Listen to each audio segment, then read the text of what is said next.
Box. Diet kita didominasi daging dan lemak hewani. Makan tumbuhan hanya beberapa minggu atau bulan dalam setahun. Otak kita tumbuh pesat. Tubuh kita tinggi dan kuat.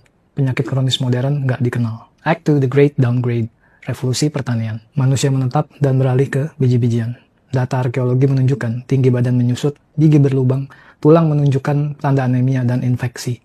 Kita menukar kualitas nutrisi dengan kuantitas. Era peradaban dan apartheid nutrisi. Kurang lebih 10.000 tahun sebelum Masehi hingga 1800 Masehi. Setelah agrikultur menjadi fondasi peradaban, diet manusia terpecah menjadi dua jalur yang sangat berbeda, menciptakan apartheid nutrisi pertama dalam sejarah. Bagi kelas penguasa seperti raja dan bangsawan, daging tetap menjadi pusat dari diet mereka. Perburuan menjadi olahraga kaum elit dan simbol kekuasaan.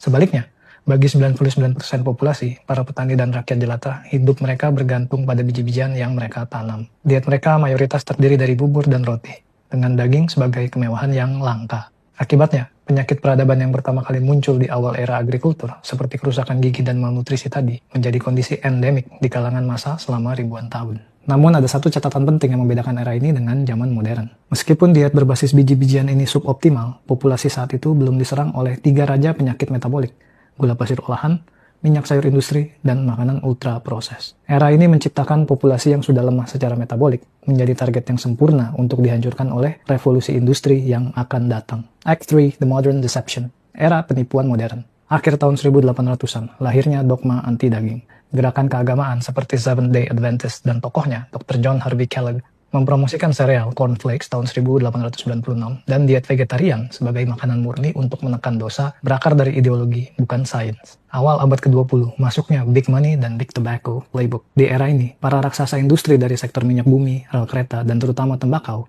mulai melihat pasar baru yang sangat menggiurkan. Makanan olahan dengan modal tak terbatas dan playbook yang sudah teruji menggunakan marketing masif, branding, dan sains pesanan untuk menciptakan permintaan. Mereka siap membajak industri makanan. Mereka punya pabrik dan jalur distribusi. Mereka hanya butuh produk murah, misalnya sereal atau minyak nabati, dan narasi yang tepat. Dogma anti-daging dari Kellogg menjadi pintu masuk yang sempurna. Tahun 1911, Procter & Gamble, P&G, sebuah perusahaan